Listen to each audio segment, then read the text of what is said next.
Olá pessoal, tudo bem? Sejam todos muito bem-vindos a mais um episódio do nosso tradicional Clipping Jurídico, a sua atualização de jurisprudência semanal. Esse é o 22º episódio, hoje com edição especial. Vamos falar sobre os julgados relevantes do primeiro semestre de 2025. Depois de 21 episódios aqui no canal, chegamos ao 22º fazendo essa retrospectiva do primeiro semestre. Foi disponibilizado para os nossos assinantes e alunos exatamente esse material que você está vendo aqui na tela, sendo composto de 95 páginas, tá, pessoal? Então, material bem extenso. Eu sugiro que você faça uma leitura tranquila, se possível, uma leitura que você, inclusive, vai fazendo aos poucos, não de uma vez só, para poder ir incorporando, entendendo bem, dado que é um material bem extenso, tá? Mas ele pode ser um material até com certa fluidez. Dá para ler um pouco mais rápido porque tem a separação da tese. Então, se você quiser, você pode fazer a leitura para compreender bem a tese, qual foi o caso e os fundamentos, mas também, se você quiser, você pode fazer a leitura só da tese, fazendo, portanto, uma leitura mais ágil. Eu vou também colocar na plataforma depois uma tabelinha desses julgados, tá? Com data, com a tese, com o tribunal e tudo mais. Acho que vale a pena também para fins de revisão próximo de prova, ajuda muito. E esse é um momento muito oportuno para fazer essa revisão, considerando que nós temos dois concursos para sair, né? PGE do Mato Grosso e PGE do Tocantins. Ambos tiveram definição da banca. FCC, Fundação Carlos Chagas, realizará esses dois concursos, né? Quebrando um pouquinho da hegemonia da Sebrasp, que fez aí PGE do Paraná, fez também PGE Maracaju e outros concursos, né? Então, é um ponto para a gente ficar alerta e, é claro, aproveitar esse momento para fazer uma excelente revisão. Não esqueça de deixar aí o seu like no nosso vídeo e se inscrever no canal para acompanhar aqui sempre o nosso podcast, ok? Sem perder muito tempo, vamos lá então.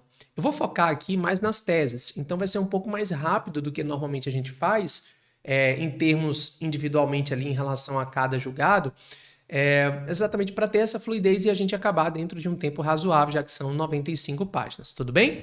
A gente começa pelo primeiro aqui, primeiro julgado, que vale relembrar, que foi o tema 998 de repercussão geral sobre revista íntima em presídio, um tema que envolve direitos e garantias fundamentais no campo do direito constitucional. Esse tema é bem extenso, você pode ver a tese aqui, ó, bem completa, né? Tem tudo aqui para você relembrar. E aí vale dizer que nesse julgado o Supremo Tribunal Federal considerou como inconstitucional a realização de revista íntima vexatória com desnudamento de visitante ou exames invasivos com a finalidade de causar humilhação, né? A prova inclusiva colhida a partir desse tipo de revista é considerada ilícita, salvo decisões judiciais em cada caso concreto. Houve aqui modulação de efeitos, né, nesse julgado, mas essa decisão foi importantíssima, tanto em termos de direitos fundamentais como em termos de políticas públicas. E vários outros aspectos foram definidos nesse tema envolvendo política penal, né? Se você analisar aqui, ele determina várias coisas. Por exemplo, diz que a autoridade administrativa, de forma fundamentada por escrito, tem o poder de não permitir uma visita quando tem presença ali de indícios robustos, né, de ser portador de alguma coisa ilegal. Estabeleceu prazo de 24 meses para aquisição de instalação de equipamentos eletrônicos, né, como scanners corporais, esteira de raio-x, portais detectores de metais para evitar esse tipo de revista. Determinou a utilização do Fundo Penitenciário Nacional e do Fundo Nacional de Segurança Pública, tá? Então, também um ponto importante.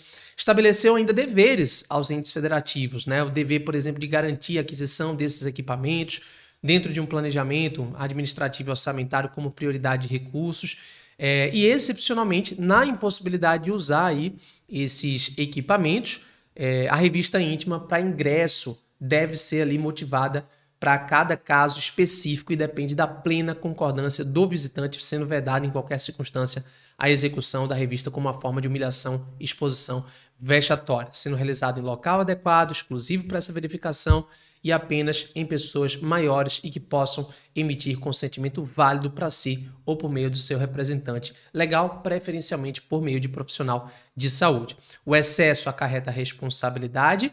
Caso não haja concordância, a autoridade pode, de forma fundamentada e por escrito, impedir a realização da revista e, no caso de criança, adolescente ou pessoa com deficiência que não pode emitir consentimento válido, será substituído pela revista invertida, que é aquela relacionada à pessoa que está sendo visitada. Um grande julgado que chamou muita atenção, né, nesse período aí do primeiro semestre de 2025 e, é claro, tem grande chance de cobrança em prova, ok? Mais uma segue comigo ainda no tema direitos fundamentais dentro do direito constitucional. Olha aí, ADI 5.465 de São Paulo. A tese decidida foi: é constitucional lei estadual que prevê a cassação da inscrição no cadastro de contribuintes do ICMS de empresas que comercializem mercadorias produzidas mediante uso de trabalho escravo ou em condições análogas a ele, desde que haja demonstração do dolo ou da culpa dos sócios empresários quanto ao conhecimento ou a suspeita dessa situação em processo administrativo no qual sejam observados os princípios do contraditório e ampla defesa. Caso muito interessante de uma ADI proposta contra uma lei do Estado de São Paulo, né? A discussão é se essa cassação da inscrição do ICMS violaria direitos fundamentais, né? Como, por exemplo, direito à livre iniciativa, né? Enfim, atividades que são desenvolvidas pelas empresas. Então, neste caso, a lei do Estado de São Paulo foi considerada como constitucional, permitindo a cassação da inscrição, tá? Tema que envolve direito constitucional e, em certa medida, um pouquinho também do âmbito do direito administrativo. Seguindo aqui, nós temos um julgado que vale relembrar sobre autonomia partidária e prazo de duração dos órgãos provisórios nos partidos políticos, né? É um tema que se insere no contexto de partidos políticos. ADI 5.875 do Distrito Federal. A tese decidida foi: é constitucional, norma da Emenda Constitucional número 97 de 2017, que assegura aos partidos políticos a autonomia para definir a duração de seus órgãos provisórios, desde que respeitado o prazo máximo de 4 anos e garantida a realização de eleições periódicas para sua substituição por órgãos permanentes, sob pena de suspensão do repasse de recursos do fundo partidário e eleitoral até a devida regularização. Esse foi um caso muito interessante porque o que se analisou especificamente foi a modificação promovida pela Emenda Constitucional número 97 de 2017, que confere autonomia aos partidos para definir duração dos órgãos provisórios. E o Supremo valida isso. Ele diz, é constitucional isso, mas coloca um condicionante. Tem que ser respeitado o princípio republicano. Então, nesse sentido, tem um prazo máximo, que seria de 4 anos, e se garante ainda a realização de eleições periódicas para substituição por órgãos permanentes. E estabelece uma consequência. Se isso não for cumprido, haverá suspensão do repasse de recursos dos fundos partidário e eleitoral até a devida regularização. Não é um tema do dia a dia da Procuradoria, mas é um tema que chama muita atenção no contexto de direito constitucional e, eventualmente, pode ser objeto de uma cobrança em prova também nesse segundo semestre, ok? Na sequência, eu coloquei alguns julgados aqui que envolvem, basicamente, a análise sobre repartição de competências constitucionais, né? Vocês devem lembrar que o Supremo Tribunal Federal analisa muito aí a questão, por exemplo, sobre a constitucionalidade de leis estaduais ou municipais para disciplinar certo tema, considerando o artigo 21, 22, 23, 24 da Constituição, que traz aquela repartição que muitos conhecem. Então isso chega muito ao Supremo, tem vários julgados. E aqui eu selecionei os principais desse primeiro semestre. A gente começa com isso aqui, tema 1286 de repercussão geral. A tese decidida foi: é constitucional lei estadual que impõe a obrigatoriedade de adaptação de percentual de carrinhos de compras para transporte de crianças com deficiência ou mobilidade reduzida. Olha aí que interessante, né? Um tema que envolve proteção de pessoa com deficiência e que vem sendo considerado nesse sentido um tema que abriga a edição dessas leis estaduais e muitas vezes leis municipais também, tá? Então, o Supremo entende como constitucional lei estadual que impõe essa obrigatoriedade. Outro aqui que eu coloquei também foi a ADI 7.725 do Tocantins. Já fica atento aí quem vai fazer PGE do Tocantins, é uma excelente pedida para a prova. Qual foi a tese decidida? Olha aí. É inconstitucional por violar a competência da União para explorar os serviços de energia e para legislar sobre energia e água, bem como infringir a competência dos municípios para legislar sobre assuntos de interesse local e organizar serviços de interesse local, norma estadual que estabelece regras sobre a suspensão do fornecimento de serviços de energia elétrica e de água por inadimplência do usuário. Aqui nós tivemos uma lei do estado do Tocantins regulamentando o tema e o Supremo entendeu que houve dupla violação, tanto a competência da União, que tem a competência de explorar, né, serviço de energia e água, como competência do município ali no que diz respeito a interesse local. Então, embora defesa do consumidor, por exemplo, seja uma matéria aqui tratada por todos os entes federativos, nesse caso, a norma estadual ao disciplinar a suspensão do fornecimento de serviço de energia elétrica e de água por inadimplência do usuário foi considerada como inconstitucional. Só uma ressalta, gente, aqui no meu canal já tem um vídeo que eu disponibilizei totalmente gratuito com julgados relevantes envolvendo o estado do Tocantins. Então, galera que vai fazer PGE do Tocantins, muita atenção com esse vídeo que vale a pena já assistir, tá bom? Outro no mesmo sentido de repartição de competências, ADI 6.925 de Santa Catarina.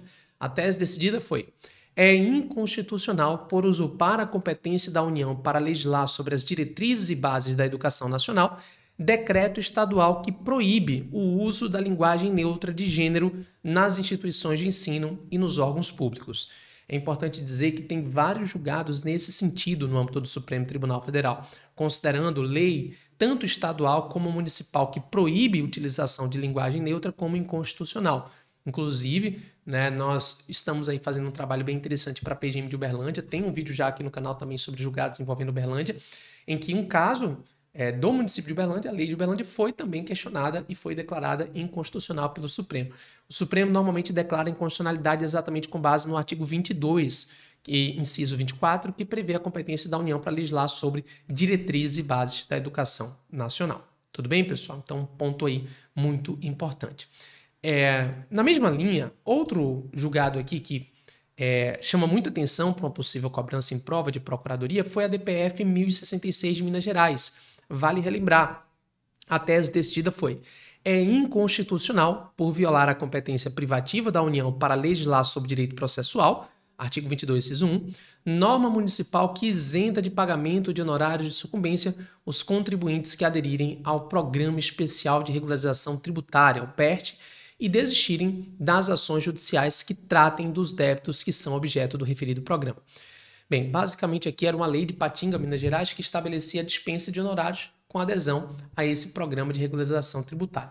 É importante dizer que o Supremo já avaliou essa questão em diversos casos, inclusive em nível estadual. Os primeiros precedentes foram de nível estadual.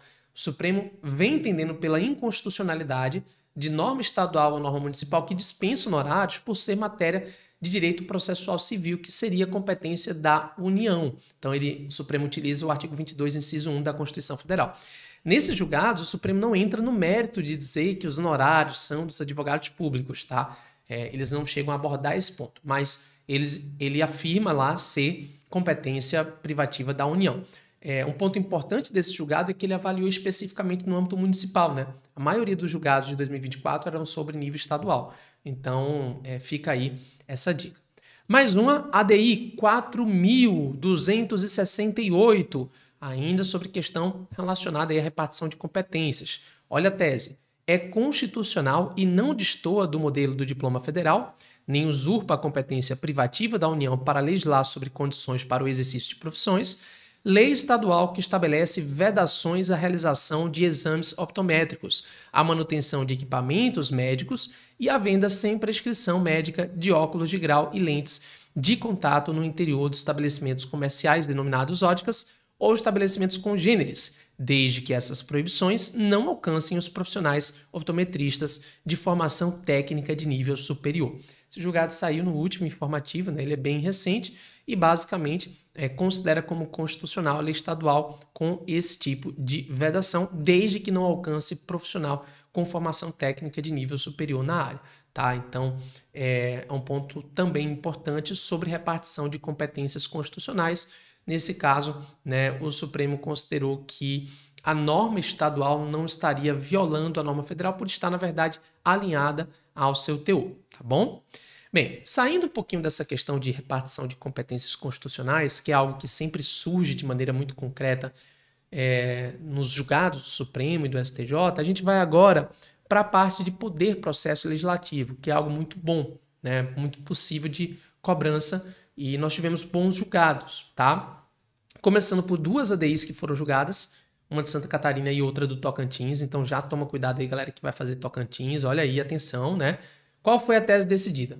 é inconstitucional, pois afronta os princípios democráticos, soberania popular e da simetria, norma estadual que estabelece, para fins de convocação de suplente, prazo de afastamento ou licença de deputado distinto do previsto na Constituição Federal. Tem muito isso. Muitos estados têm prazos diferentes e o Supremo não valida, tá? O Supremo considera como inconstitucional. Aquele prazo da Constituição Federal, lá do artigo 56, parágrafo 1º, o prazo de 120 dias, né, de licença, deve ser observado por simetria no âmbito dos Estados-membros, tá, pessoal? Então, essa questão da simetria em termos de processo legislativo sempre surge em prova. E no mesmo sentido, nós tivemos um outro julgado, que foi a ADI 6.857 de São Paulo. Tá aqui, ó. A tese decidida foi, ó, é inconstitucional por violar o princípio da simetria federativa, norma de Constituição estadual que possibilita o pagamento de parcela indenizatória a parlamentares convocados para a sessão legislativa extraordinária. A Constituição Federal veda isso, né? Está lá no artigo 57, parágrafo 7º, e essa norma deve ser observada por simetria em nível estadual. Esse é um ponto importantíssimo, né? E ressalto mais uma vez, a questão da simetria vem aparecendo em prova de procuradoria tanto na primeira fase, como na discursiva, como em prova oral. Isso é algo que você deve se atentar muito, tá, pessoal? Hoje a gente tem um contexto muito interessante para a realização de provas exigindo isso.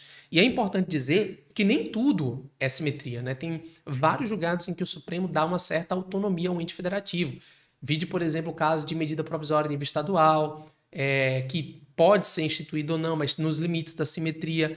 A possibilidade, por exemplo, de iniciativa popular para a emenda à Constituição do Estado. O Supremo permite, embora não tenha na Constituição Federal, né? Então tem que sempre entender basicamente o conjunto de julgados sobre essa questão de simetria. Inclusive, no último clipping, o 21, eu fiz o Momento Doutrina avaliando essa questão aí, né, da simetria, fazendo ali uma análise mais técnica, ok? Outro julgado, agora sobre o Tribunal de Contas, ADI 5.276 do Estado de Pernambuco. Atenção, olha a tese. É inconstitucional, por violar os princípios da simetria e da impessoalidade, dispositivo de lei estadual que prevê, no caso de empate, a escolha, mediante votação secreta e pelo sufrágio da maioria dos membros do Tribunal de Contas Estadual, de 3 nomes para a composição da lista tríplice entre os candidatos mais antigos, né? Esse caso aqui foi uma ADI contra dispositivo da lei do Estado de Pernambuco, que tinha lá esses critérios de desempate para a formação de lista tríplice com objetivo de escolha do conselheiro do Tribunal de Contas Estadual, né? E aí, o dispositivo impugnado estabelecia que, no caso de empate na antiguidade entre os candidatos, o desempate ocorreria por votação secreta entre membros efetivos do tribunal, o que, em tese, traria ali critérios muito subjetivos. E o Supremo, nesse sentido, considerou realmente como inconstitucional a norma, como você pode ver aqui na tese, levando em consideração que isso viola o princípio também da simetria em relação ao modelo da União e o princípio da impessoalidade. Então, a votação secreta introduz ali um elemento subjetivo e político, contrariando a lógica da objetividade e neutralidade nessas nomeações de Tribunal de Contas, tá? Com efeito prospectivo à decisão. Outro julgado importante, aqui sobre processo legislativo já, tá? A DPF 1092 de Sergipe. Qual foi a tese decidida? Olha aí. É constitucional lei estadual de iniciativa do Poder Executivo local que, durante sua tramitação, foi objeto de emendas legislativas que modificaram a natureza do projeto de lei ordinária para a lei complementar, desde que essas emendas tenham pertinência temática e não impliquem em aumento de despesa, tá? Olha aí que massa, né, pessoal? Julgado super importante. Você tem que saber. Uma lei do Estado de iniciativa do Poder Executivo local, tá? Que durante a tramitação sofreu uma emenda para deixar de ser lei ordinária e ser lei complementar. A pergunta é constitucional, já que teve essa emenda, ou há um vício formal? O Supremo entendeu como constitucional desde que a emenda tenha pertinência temática e não implique aumento de despesa, tá? É entender que não é porque é de iniciativa do Poder Executivo que está proibida a emenda, tá? Mas a emenda tem que ter essa pertinência temática e não causar aumento de despesa. Outro julgado sobre processo legislativo, ADI 7.231 do DF, vimos aí no clipping também, é formalmente inconstitucional por violação ao devido processo legislativo e ao princípio democrático, dispositivo legal que, em razão de erro material, figurou na redação final de projeto de lei sem a devida deliberação pelo Congresso Nacional.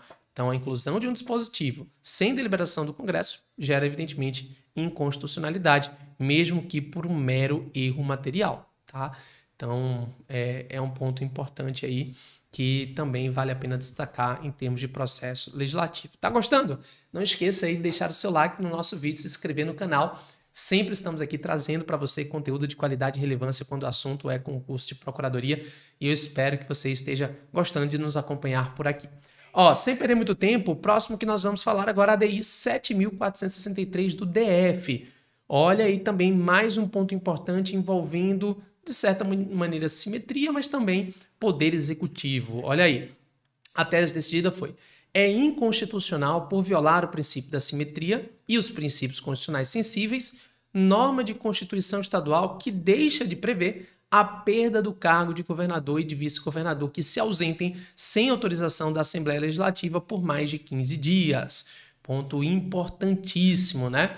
O Supremo tem vários julgados no sentido de que esse prazo de 15 dias se aplica por simetria aos estados. Inclusive, não pode haver uma previsão diferente. Muitos estados possuem regras dizendo assim, que seria por qualquer prazo, né? Não pode. Tá? O prazo é de 15 dias previsto na Constituição Federal e se aplica por simetria aos Estados-membros. E nesse sentido, o Supremo avançou na sua jurisprudência dessa vez para dizer que é inconstitucional, inclusive, a Constituição que deixa de prever isso. Então ela tem que seguir o prazo de 15 dias e ela tem que prever essa regra. Não tem uma faculdade para não estabelecer essa regra, tá? Então aí, ponto importante.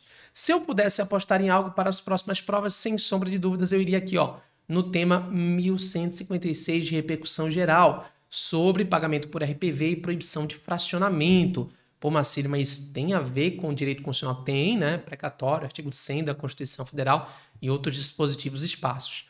Aqui a tese decidida foi: o pagamento de crédito superpreferencial deve ser realizado por meio de precatório, exceto se o valor a ser adimplido encontrar-se dentro do limite estabelecido por lei como de pequeno valor. RPV, né? A gente sabe que a regra é incidência de precatório. Mesmo o crédito superpreferencial deve ser submetido à regra de precatório. Para sair da incidência de precatório, tem que estar dentro do montante fixado a título de RPV, que é fixado por cada ente federativo ali no seu montante. Então, cuidado, crédito superpreferencial, na forma decidida pelo Supremo, é por meio de precatório, salvo se o valor estiver enquadrado como RPV, tá? Mais um tema 111 de repercussão geral. O regime previsto no artigo 78 da DCT é inconstitucional, respeitando-se os parcelamentos realizados com amparo no dispositivo até a concessão da medida cautelar em 2010, né? Basicamente, o que se discutia era a compensação de débitos tributários com precatórios de natureza alimentar nos modos lá do artigo 78 do ADCT. O Supremo também considerou aí como inconstitucional. Boa pedida para a prova. Mais uma do Tocantins. Olha aí, galera. Ponto importantíssimo. Galera que vai fazer PGE Tocantins, tem várias ADIs interessantes que eu abordei num vídeo aqui do meu canal. O julgado foi: é inconstitucional, por violar a competência privativa da União para legislar sobre direito processual civil, norma estadual que fixa, no caso de deferimento parcial do benefício à gratuidade da justiça, valor mínimo de custas a ser arcado pela parte, bem como impõe o dever de comprovar, no ato de interposição de recurso, o recolhimento das custas pertinentes, né? O caso enfrentado aqui, ó, foi uma ADI questionando uma lei do Tocantins, como eu falei, ó, Lei 4.240. Nesse estudo para PGE Tocantins, a gente vai trabalhar bem as questões locais, porque pode certeza vai ser um concurso com muita cobrança de legislação local. E aí a lei, né, basicamente fixava um valor mínimo de custas, mesmo quando deferida a gratuidade da justiça parcial, pagamento imediato das custas no ato de interposição de recurso, entre outras coisas, né? E aí o Supremo entendeu que é competência ali exclusiva da União com base no artigo 22, inciso 1, direito processual civil, e por isso a norma seria inconstitucional, além de violar o princípio do acesso da justiça, né? Entre outras coisas que foram fundamento aí do Supremo, tá bom? Ele, inclusive, estabeleceu uma regra de transição aí bem interessante. Tá tudo no material. Se você ainda não é assinante, pode fazer a assinatura do Clipping no link que está aí na descrição do vídeo, tá, galera? Aproveita. Material bem interessante. Toda semana tem um PDFzinho para você, né, com vários tópicos interessantes. Mais um, a gente entra agora no campo do direito administrativo, ADI 3.816, está aí no nosso material. Olha a tese decidida. É inconstitucional, por violar o princípio da separação de poderes, dispositivo de lei estadual que, ao tratar da isenção de pagamento de pedágio nas rodovias estaduais aos veículos de propriedade de pessoas com deficiência, estabelece prazo para que o Poder Executivo regulamente a norma. Isso aqui pode até ser interpretado também como direito constitucional, mas eu enquadrei como direito administrativo porque envolve uma questão muito importante. Além da separação de poderes, isso envolve poder regulamentar. Será que o Legislativo pode impor ao Executivo o dever de regulamentar uma norma? Será que isso pode acontecer por imposição? Né? Nessa norma, o dispositivo fixava um prazo de 60 dias para o Poder Executivo regulamentar a norma. Né? E aí o Supremo entendeu ser inconstitucional por violação ao princípio da separação de poderes. Tá? Então, essa intervenção indevida com a fixação de prazo é proibida. Pode dizer que o Poder Executivo vai regulamentar a norma, como muitas leis fazem. O que não pode é impor um prazo ao Poder Executivo. Tudo bem? Mais uma, essa aqui interessantíssima. Olha aí, prazo prescricional para entidades da administração pública indireta, para as estatais. Olha a tese deste RESP 2.134.606 de São Paulo. Aplica-se a prescrição quinquenal do Decreto 20.910 às empresas públicas e sociedades de economia mista prestadoras de serviços públicos essenciais sem finalidade lucrativa e sem natureza concorrencial. Esse é um ponto muito interessante. A dúvida era saber se entidade ali, como empresa pública e sociedade de economia mista que presta serviço público essencial, sem natureza lucrativa, sem natureza concorrencial, teria ou não a incidência da prescrição quinquenal. O Supremo tem vários julgados aplicando prerrogativas da Fazenda Pública a essas entidades, né? Quando executam um serviço público essencial em regime de monopólio, regime ali, né, não concorrencial, sem finalidade lucrativa. Então, neste caso aqui, o STJ foi na mesma linha, entendendo pela aplicação, portanto, do prazo quinquenal como prazo prescricional. É muito interessante estar acompanhando esses julgados do Supremo, porque o Supremo e o STJ, eles não trazem a lista de prerrogativas que se aplicam, vão julgando caso a caso, né? Então, é para ficar sempre atento. Outro julgado importante, direito administrativo, honorário de sucumbência em desistência de ação de desapropriação ou servidão administrativa. Tema 1298, de repetitivo do STJ. Olha a tese. Aplicam-se os percentuais do artigo 27, parágrafo 1º do Decreto-Lei 3365, no arbitramento de honorários sucumbenciais devidos pelo autor em caso de desistência de ação de desapropriação por utilidade pública ou desconstituição de servidão administrativa, os quais terão como base de cálculo o valor atualizado da causa. Esses percentuais não se aplicam somente se o valor da causa for muito baixo, caso em que os honorários serão arbitrados por equidade aí do juiz. Então, veja que interessante. Mesmo no caso de desistência de ação de desapropriação por utilidade pública ou desconstituição, neste caso também há incidência de honorários sucumbenciais. Só que o percentual do artigo 27, parágrafo 1º, se aplica, neste caso, sobre o valor da causa, salvo se for muito baixo, que aí sim é por meio de apreciação equitativa. A gente tem que acompanhar muito. O STJ soltou alguns julgados relativamente recentes, né, sobre essa questão de honorários e fixação equitativa. A advocacia rejeita muito isso, pleiteia muito a fixação de honorários sempre observando os patamares do CPC, mas de vez em quando surge o julgado determinando a apreciação equitativa e a gente tem que ficar atento. Muito julgado sobre improbidade, né? A gente tem muita coisa sobre probidade, principalmente desde a Lei 14.230, que alterou profundamente a Lei 8.429. E aqui eu selecionei alguns também. Começando por esse sobre recebimento da petição inicial na improbidade. Olha a tese. Ainda que na fase de recebimento da inicial em ação de improbidade administrativa prevaleça o princípio do indúbio pro societate, o autor da ação deve indicar expressamente elementos que evidenciem a existência do elemento subjetivo na conduta do agente público, e, se for o caso, o dano causado ao erário, não bastando a mera indicação de ilegalidade do ato. Então, só relembrando, na ação de improbidade administrativa, no recebimento da ação, prevalece o indúbio pro sociedade, e lá no julgamento, prevalece o indúbio pro réu. Então, no recebimento da inicial, com a prevalecência desse princípio do indúbio pro societate, deve-se entender que sim, né, na dúvida se faz o recebimento, mas a inicial tem que cumprir os requisitos exigidos pela lei. Entre eles, né, deve indicar expressamente os elementos que evidenciam a existência do elemento subjetivo, o dolo, já que a norma exige isso, né? Inclusive o elemento culpa foi excluído pela Lei 14.230. Então, a mera ilegalidade do ato não é suficiente para o recebimento da petição inicial de improbidade. Outro sobre improbidade importante, olha aí, também esse foi processo segredo de justiça, tá? Mas a tese foi divulgada informativa.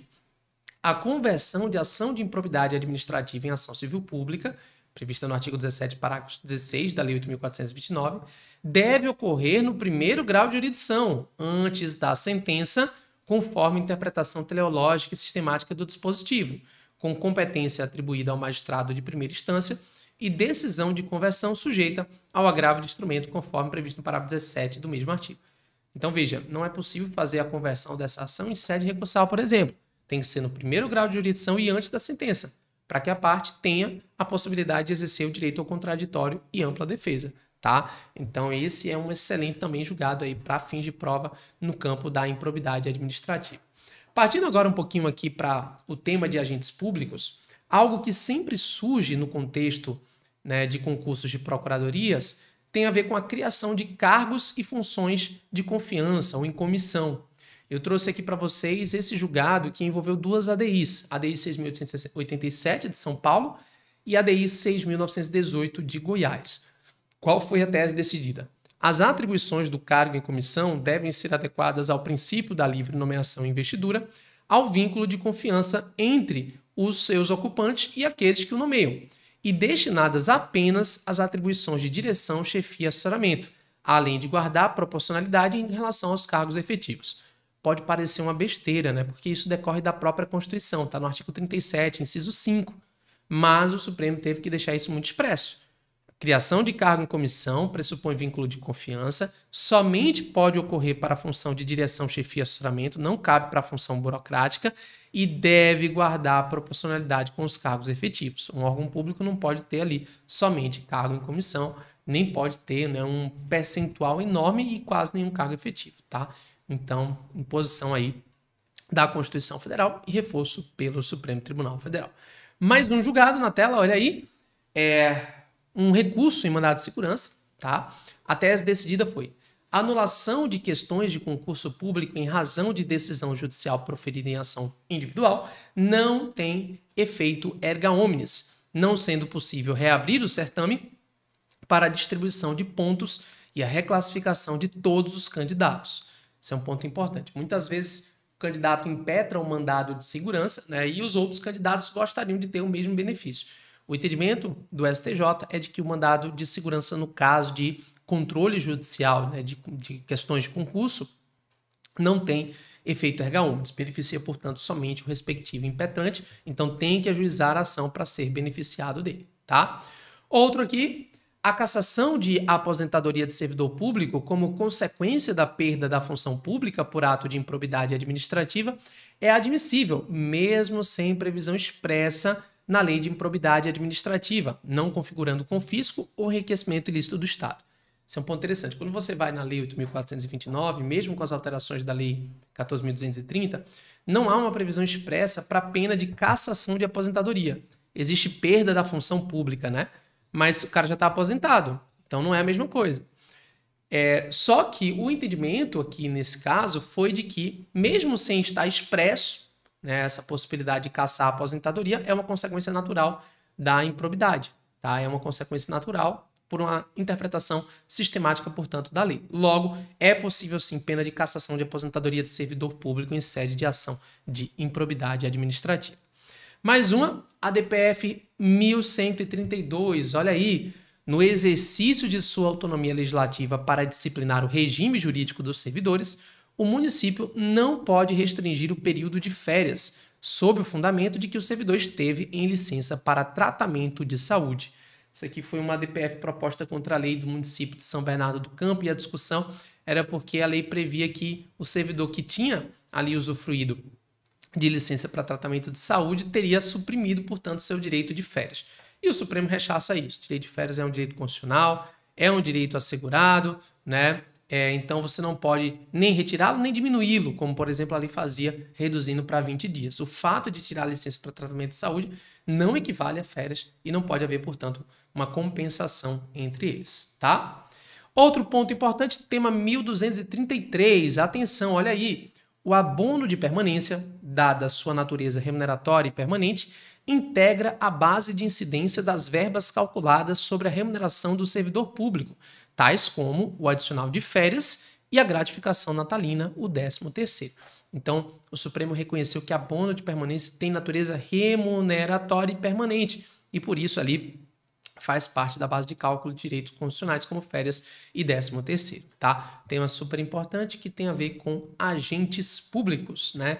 Sempre objeto de cobrança em prova também nos concursos de procuradorias. Tá gostando? Não esqueça aí, deixar o seu like no nosso vídeo, se inscrever no canal, né? Vamos lá, dar aquela forcinha, você que está acompanhando aí, e me seguir também lá no meu Instagram, o @MarcílioFé. Marcílio, meu nome, Fé de Ferreira, @MarcílioFé. Vamos lá, que a gente está na metade do nosso material. Mais um, o reconhecimento administrativo do direito, após decorrido por inteiro o prazo prescricional, implica renúncia à prescrição, reiniciando a contagem do prazo prescricional em sua integralidade em desfavor da administração, e não pela metade. Esse é um ponto muito interessante. A norma prevê que, uma vez interrompida a prescrição em desfavor da administração pública, o retorno da contagem se dá pela metade. O decreto 20.910 diz isso. Só que neste caso especificamente aqui, da tese, né, o que se entendeu foi uma situação diferente, porque não foi uma simples interrupção, foi um reconhecimento administrativo de direito. Então você tem ali o transcurso do prazo, passa o transcurso do prazo prescricional, já prescreveu, e a administração reconhece o direito renunciando à prescrição.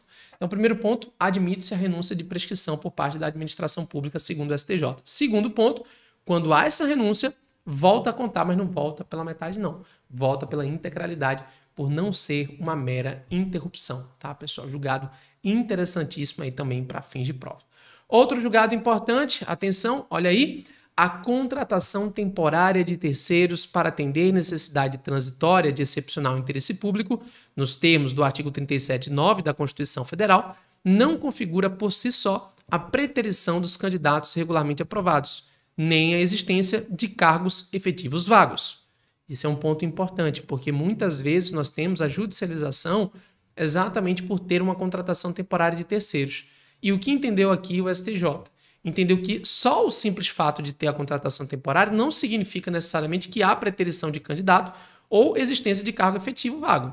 Tá? Então é preciso comprovar realmente que houve essa preterição, porque a administração tem ali cargos vagos, há necessidade e ela optou por fazer outro tipo de contratação. Tudo bem. Mas, por exemplo, o quadro está fechado e quer fazer contratação temporária. Isso não a contratação temporária não é suficiente, né, para gerar preterição, segundo aí o STJ, né? Então, nesse caso concreto aqui envolvia a Universidade Estadual, né? O cara tinha sido aprovado em 4º lugar, e aí depois havia uma contratação de professor temporário, o candidato não nomeado alegou preterição e impetrou mandado de segurança, e o STJ denegou a segurança nesse caso, tá bom? Mais um, lei anticorrupção, olha aí o RESP 2.209.77 do Rio Grande do Sul. A responsabilidade solidária da pessoa jurídica decorrente de ilícito pretérito ou que ainda produz efeitos perdurará ainda que ocorram alterações contratuais, como transformação, incorporação, fusão ou cisão societária. Tá?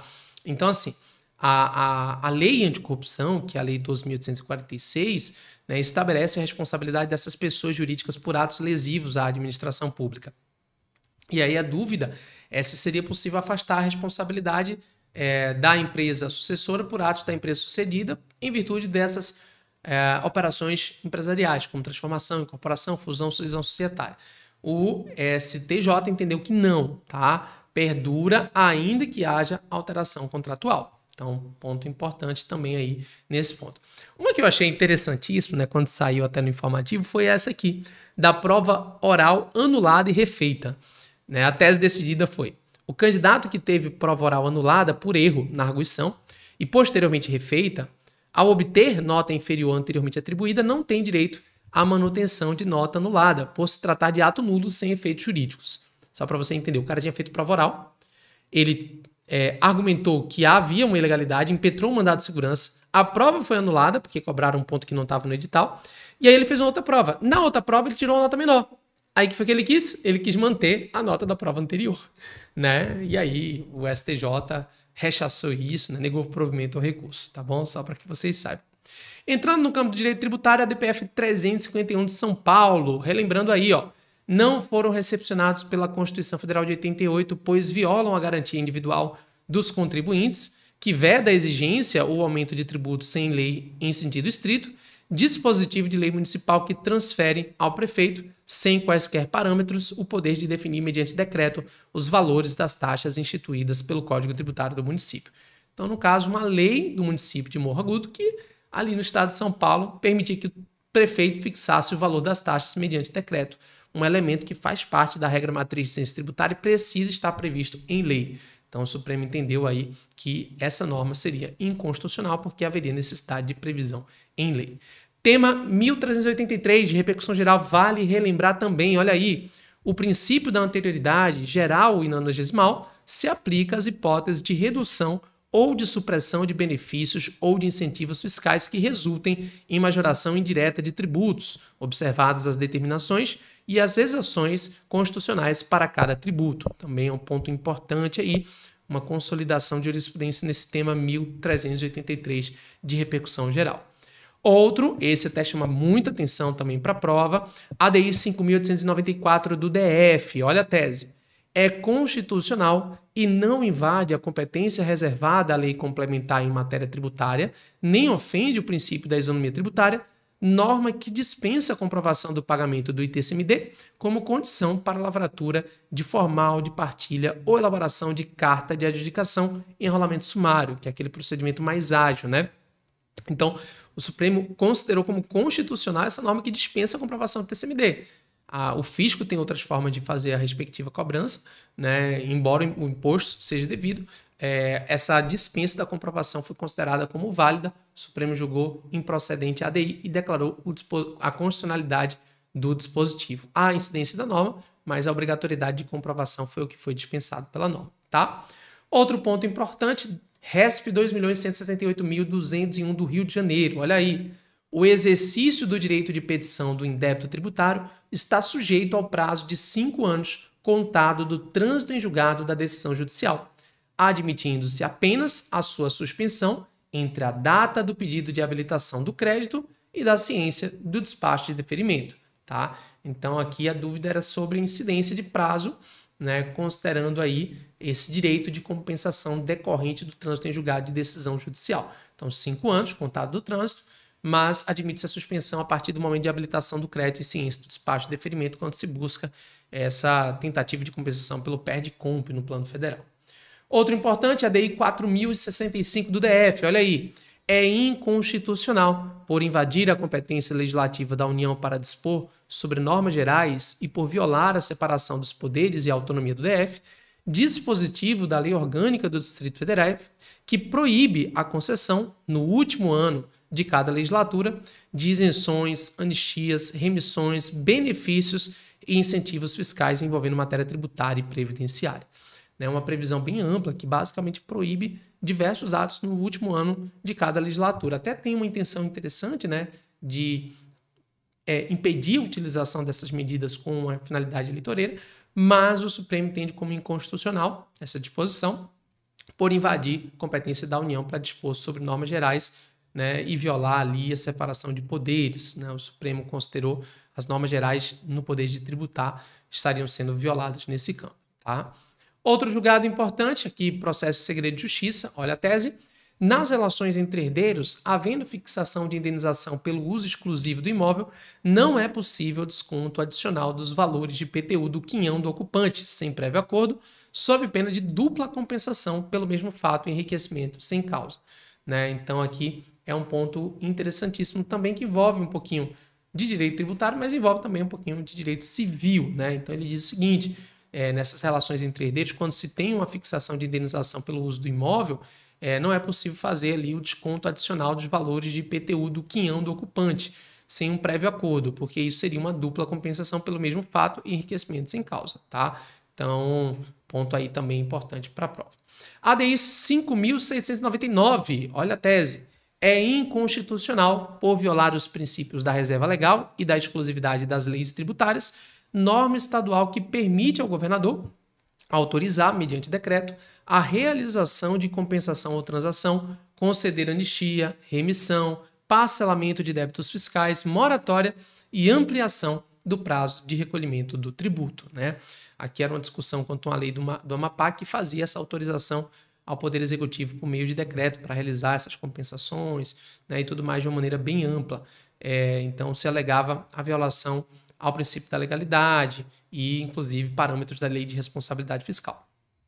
O Supremo julgou procedente a ação, declarou a inconstitucionalidade exatamente por conta da reserva legal em matéria tributária que impõe que benefícios fiscais, como isenções, anistias, sejam instituídas por meio de lei, não sendo possível, portanto, a delegação ao chefe do Poder Executivo de maneira genérica, por meio de decreto. Tá? Também teve outros fundamentos, mas basicamente foi isso aí a nossa tese. Outra tese que suscitou muita polêmica, uma virada de jurisprudência no âmbito do Supremo, né? A questão da taxa de bombeiro, né? Taxa de incêndio, olha a tese. São constitucionais as taxas estaduais pela utilização efetiva ou potencial dos serviços públicos de prevenção e combate a incêndios, busca, salvamento ou resgate prestados pelo contribuinte ou postos à disposição pelos corpos de bombeiros militares. Essa foi uma virada de jurisprudência porque o Supremo considerava antes como inconstitucional, veio aqui, né, no julgamento do tema 1282 e considerou como constitucional, entendendo que cumpre os requisitos do CTN. Cuidado, cuidado, que vai cair em prova. Ressaltando aí que no julgado, o Supremo considerou como constitucional a taxa de bombeiro, mas declarou inconstitucionalidade uma outra taxa lá, de vistoria veicular por equipamentos de combate de incêndio, tá? Mais uma. O arrematante de imóvel em asta pública passa a ser responsável pelo pagamento do IPTU e da TLP a partir da assinatura do auto de arrematação, independentemente da data de emissão na posse. O arrematante queria ser responsável só a partir do momento que tomasse posse do bem, mas o entendimento aqui do STJ foi de que a partir do momento em que ele assina o auto de arrematação, a responsabilidade passa a ser dele pelo IPTU e pelos encargos no bem, tá? Em virtude da subrogação que acontece com essa assinatura. Mais um, para apuração à base de cálculo do ITCD, o fisco pode desconsiderar o valor declarado com base no patrimônio líquido da sociedade e exigir a apuração do valor de mercado isolado de cada imóvel utilizado para integralização de cotas nos termos do artigo 38 e 148 do CTN. É muito comum, né? Se faz integralização de imóvel em cotas ali em determinada empresa e o valor considerado às vezes não é o valor de mercado. Então, para fins de TCMD, o fisco pode desconsiderar esse valor, né, que é ali baseado no patrimônio líquido da sociedade, e exigir realmente a apuração do valor isolado de cada imóvel para fins de exigência do tributo. Tá? Julgado muito importante aqui na prática também da advocacia pública. Direito processual civil. Entramos num agora que é muito polêmico, inclusive não sei como é que vai ficar até na prática isso aqui. Tema 1396 de repercussão geral. Tá dando o que falar nas procuradorias, gente. Vai cair em prova. Olha a tese. É possível exigir da Fazenda Pública a apresentação de documentos e cálculos para o início de cumprimento de sentença nos juizados especiais, nos termos da DPF 219. Isso aqui nada mais é do que execução invertida.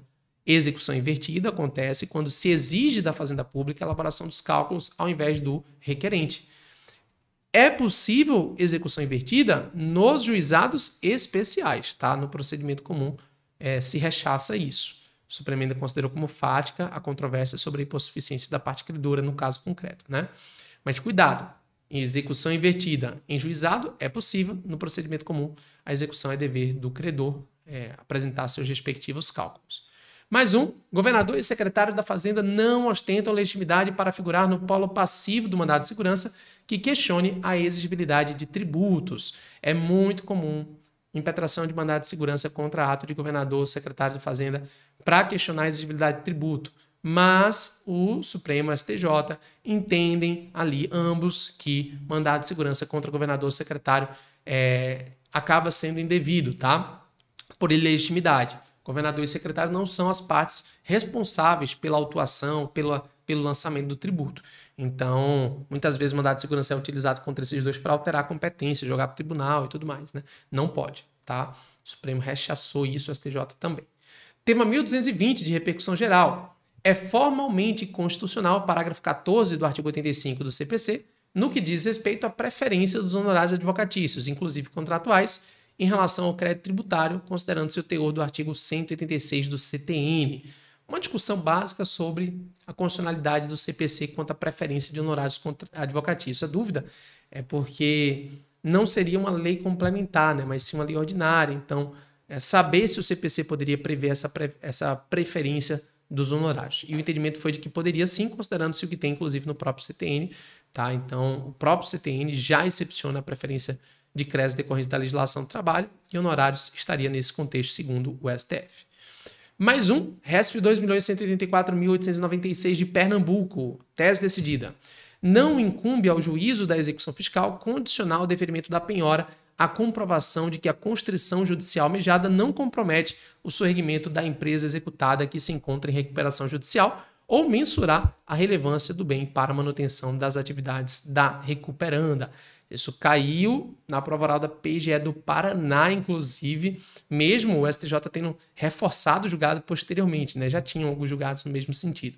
Aqui, basicamente, a discussão era se o juízo da execução fiscal pode fazer esse condicionamento da penhora. E a resposta é negativa, tá? Ponto importante é a divisão entre competência do juízo da execução fiscal e da recuperação judicial. Cai muito em prova. O juiz da execução pode determinar livremente penhora de bens da empresa em recuperação sem precisar avaliar se a medida compromete ou não a atividade empresarial. Já o juízo da recuperação judicial é que tem competência para, posteriormente, determinar a substituição da constrição quando recair sobre o bem de capital que seja essencial à continuidade da empresa. Tá? Então, as competências foram bem definidas aí no âmbito do STJ. Essa aqui foi muito importante, vai cair nos próximos concursos de procuradorias, vai despencar, que foi o caso da decisão judicial inconstitucional ou da coisa julgada inconstitucional, né? Ação rescisória 2.876, questão de ordem. Basicamente, o Supremo entendeu aqui que o próprio Supremo tem condições, né, tem a competência para definir os efeitos temporais dos seus precedentes e sua repercussão sobre coisa julgada que tenha sido proferida. Na ausência de manifestação expressa, os efeitos retroativos alcançam as decisões que sejam ali 5 anos da data do ajuizamento da ação rescisória. Então, tem um retroativo dos últimos 5 anos e a ação rescisória é proposta 2 anos, em até 2 anos contados do trânsito em julgado. Lembrando, e aqui é o ponto mais importante desse julgado, na minha visão é o que vai ser explorado em prova, foi que o STF entendeu que a arguição de inexigibilidade do título, com base no 535 e no 525, pode ocorrer independentemente da decisão do Supremo ser anterior ou posterior ao trânsito em julgado. Então, pouco importa. Pouco importa se a decisão do STF é anterior ou posterior ao trânsito em julgado, a parte pode alegar inexigibilidade do título executivo no âmbito da execução, tá? Então, isso é amplamente admitido. Isso muda o Código de Processo Civil, né? Foi uma declaração de inconstitucionalidade do CPC, porque o CPC faz a repartição. O CPC diz que quando a decisão é anterior, cabe a argumentação de inexigibilidade. Quando a decisão é posterior, caberia ação rescisória. O Supremo foi lá e disse, não, cabe a alegação de inexigibilidade em qualquer momento, seja anterior, seja posterior, salvo preclusão. Gente, isso aqui não vai cair, não, isso despenca. E aqui no canal eu fiz um vídeo só comentando, um vídeo de 20 minutos, só comentando esse julgado. Vale muito a pena aí assistir, tá bom? Mais um, tema 1265, olha aí. Nos casos em que da exceção de presecutividade resultar tão somente a exclusão do recipiente do polo passivo da execução fiscal, os honorários advocatícios deverão ser fixados por apreciação equitativa, porquanto não há como se estimar o proveito econômico obtido com o provimento jurisdicional. Tá? Então, se apresentada a EPE, a exceção de presecutividade, isso gerar a exclusão do polo passivo, não é para fixar o honorário sobre o total da dívida, é a apreciação equitativa, porque não dá para saber o quanto foi o proveito econômico dessa pessoa, tá bom? Esse foi o entendimento aí do STJ, repetitivo. Mais uma, tema 1203, o oferecimento de fiança bancária ou de seguro-garantia, desde que corresponda ao valor atualizado do débito, acrescido de 30%, tem o efeito de suspender a exigibilidade do crédito não tributário, não podendo o credor rejeitá-lo, salvo se demonstrar insuficiência, defeito formal ou inidoneidade da garantia oferecida. Né? Hoje é uma prática muito usual em sede de execução fiscal apresentar a fiança bancária ou seguro-garantia, acrescido de 30%. E mesmo aqui, no caso de crédito não tributário, isso tem o condão de suspender a exigibilidade e o credor não pode simplesmente recusar. Tá? Para recusar, tem que demonstrar insuficiência, defeito formal ou inidoneidade da garantia oferecida. Se a garantia foi apresentada de maneira regular, então suspende a exigibilidade do respectivo crédito. Ok? Mais um aqui na tela, tema 1248, olha aí, nas execuções fiscais fundadas numa única CDA, composta por débitos de exercícios diferentes do mesmo tributo, a determinação da alçada da LEF, né, artigo 34, caput parágrafo 1º, deverá considerar o total da dívida constante do título executivo. Então, a alçada, né, da LEF considera o todo daquela respectiva CDA e não individualmente de cada tributo. Tá? Julgado também importante sobre execução fiscal. Mais uma, na execução de sentença coletiva lavrada no julgamento de ação coletiva substitutiva, é necessária a apresentação de procurações individuais pelas associações civis que atuam em nome dos terceiros exequentes. Esse é um ponto muito importante, galera. Substituição e representação processual está sendo tema sempre em alta em concursos de procuradorias.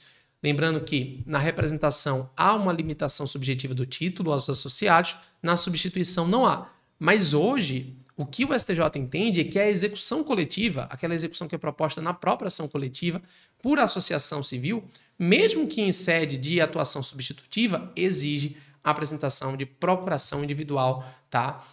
Da associação civil que atua em nome dos terceiros exequentes. Então, o STJ entendeu aí como necessária a apresentação de procurações individuais quando uma associação civil, após obter ação coletiva substitutiva, ingressa com execução coletiva. Tá? Ponto importantíssimo. Hoje está caindo muito nos concursos de procuradorias difusos e coletivos e eu ficaria atento. Mais um. A modificação das astrentes somente é possível em relação à multa vincenda, nos termos do artigo 537, parágrafo 1º do CPC e de precedente vinculante da Corte Especial do STJ, de modo que não é lícita a redução da multa vencida, ainda que alcançados patamares elevados. Esse é um ponto importantíssimo. Para mudar a astrente, para mudar a multa, somente em relação à multa vincenda. Não é possível a redução de multa vencida, ainda que alcançados patamares elevados, de acordo com o STJ. Tá? Questão aí muito importante também de processo civil. Outra, a suspensão de liminar, também conhecida como suspensão de segurança, depende da existência de ação cognitiva em curso proposta contra o poder público.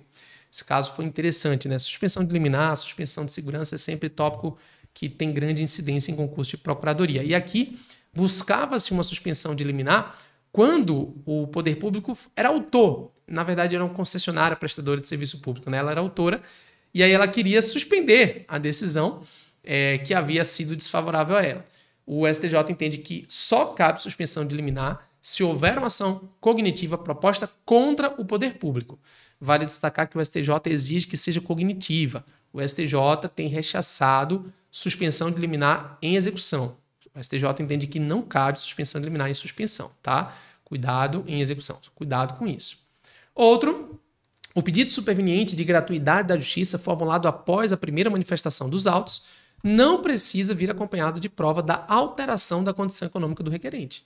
Tá? Então, assim, ele fez um pedido de gratuidade após já ter se manifestado nos autos, né, no curso do processo. Ok, nesse caso, ele não precisa trazer consigo a alteração da condição econômica dele, não precisa comprovar isso. Tá? Ele tem que, na verdade, comprovar que ele não tem condições. Esse foi o entendimento aí do STJ, né, considerando que o pedido foi formulado pela primeira vez em sede recursal e o recorrente não havia antes solicitado gratuidade. Então, esse condicionante de prova de alteração econômica, segundo o STJ, não é necessário. Ok? Outro, interposto agravo interno contra a decisão monocrática que indeferiu o pedido de gratuidade da Justiça, o recolhimento do preparo não é exigível de imediato e o recurso não poderá ser considerado deserto antes da confirmação do indeferimento pelo colegiado.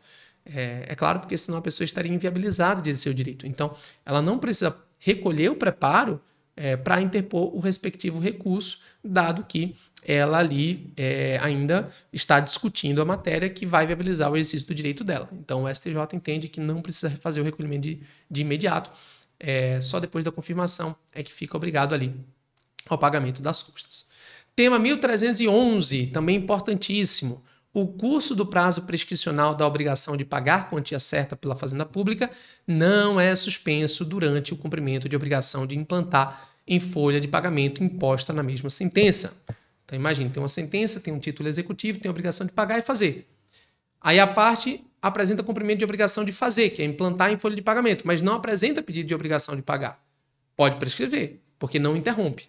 O requerimento de cumprimento de obrigação de fazer não interrompe a obrigação, o prazo prescricional da obrigação de pagar, que é de 5 anos contados do trânsito em julgado.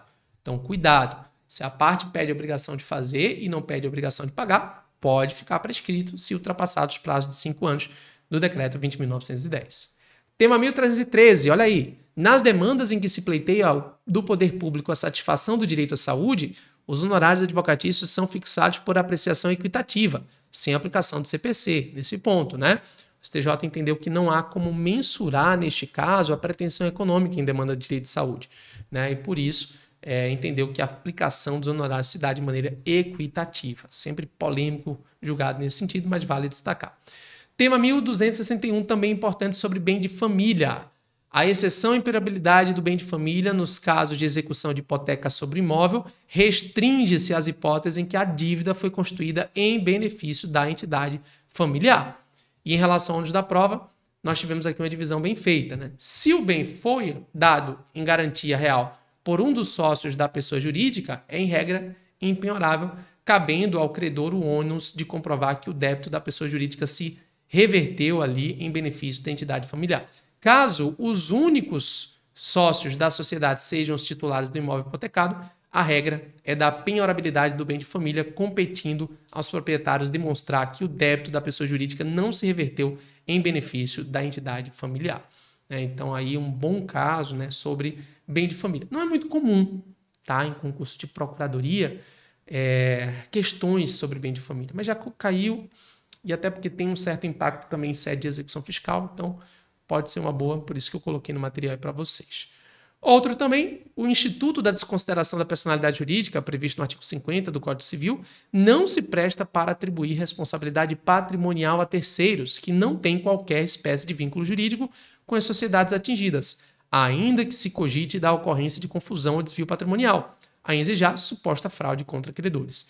Desconsideração da personalidade jurídica não é o caminho adequado para atribuir responsabilidade a terceiros que não têm vínculo jurídico com a sociedade. Tá? Aí o certo, mais adequado, é propor uma ação de reconhecimento de responsabilidade, se for o caso, uma ação pelo procedimento comum. Tá? Mais um RESP, o período de recebimento do benefício de aposentadoria por tempo de contribuição em razão de tutela provisória posteriormente revogada não pode ser somado ao seu tempo de contribuição com a finalidade de obter a aposentadoria. O STJ entende, né, que a tutela provisória tem caráter ali precário. Então, a tutela provisória que é posteriormente revogada não tem efeitos jurídicos para contabilizar aí esse tempo de contribuição com a finalidade de obter a aposentadoria. Exatamente porque era uma medida precária e que foi revogada. Tá? Mais um aqui, mais um RESP. É possível a penhora da participação na sociedade limitada unipessoal, antiga Eireli, para satisfação de dívidas particulares do sócio único, independentemente de o capital social estar dividido em cotas sociais. Esse é um caso interessantíssimo, né? Você tem lá uma sociedade unipessoal, o cara tem uma dívida, a dúvida é se é possível penhorar a participação societária nessa sociedade. E a resposta foi positiva, né? O STJ entendeu como possível, sim, essa penhora, ainda que de único sócio. Outro que eu coloquei aqui, direito ambiental. A caducidade dos decretos de interesse social e utilidade pública é inaplicável aos atos vinculados às unidades de conservação de domínio público, como é o caso de Parque Nacional, ante a incompatibilidade entre as normas administrativas gerais de desapropriação e a lei do Sistema Nacional de Unidades de Conservação, SNUC. Prazo de caducidade, aquele prazo entre o momento em que a administração declara de utilidade pública, necessidade pública ou interesse social um determinado bem e promove a desapropriação. O prazo decadencial, por exemplo, Decreto-Lei 3365, de 5 anos, de interesse social de 2 anos, esse prazo não se aplica quando se trata de unidade de conservação de domínio público. Tá? O entendimento é de que o regime jurídico aqui é diferenciado e, por isso, não há aplicação de prazo de caducidade. Outro julgado, tema 1194 de repercussão geral. É imprescritível a pretensão executória e inaplicável a prescrição intercorrente na execução de reparação de dano ambiental, ainda que posteriormente convertida em indenização por perdas e danos. Imprescritibilidade da pretensão executória, gente, em matéria de reparação de dano ambiental, isso é fundamental, importantíssimo, vai cair nas próximas provas. reparação de dano ambiental, tem como aqui a pretensão executória e inaplicável. É imprescritível e a prescrição intercorrente também inaplicável nesse tipo de processo, ainda que seja posteriormente convertido em perdas e danos, tá? Cara de prova mesmo esse tipo de julgado. Ufa, falei demais, passei do tempo aqui, né? Nosso clipe tem duração de 1 hora, mas conseguimos falar pelo menos aí das teses. Você pode fazer a assinatura, ler integralmente aí o nosso material em PDF, ele estará à disposição no nosso clipping. Lembrando que toda semana tem clipping jurídico para vocês aqui no canal e material em PDF para os nossos alunos e assinantes. Não esqueça de deixar o seu like aqui no vídeo e se inscrever no canal. Galera que vai para PGE do Mato Grosso, para PGE do Tocantins, fica atenta. Vai ter muita coisa aqui também rolando, então acompanhe, ok? Um forte abraço a todos, espero que vocês tenham gostado e até a próxima. Valeu, pessoal!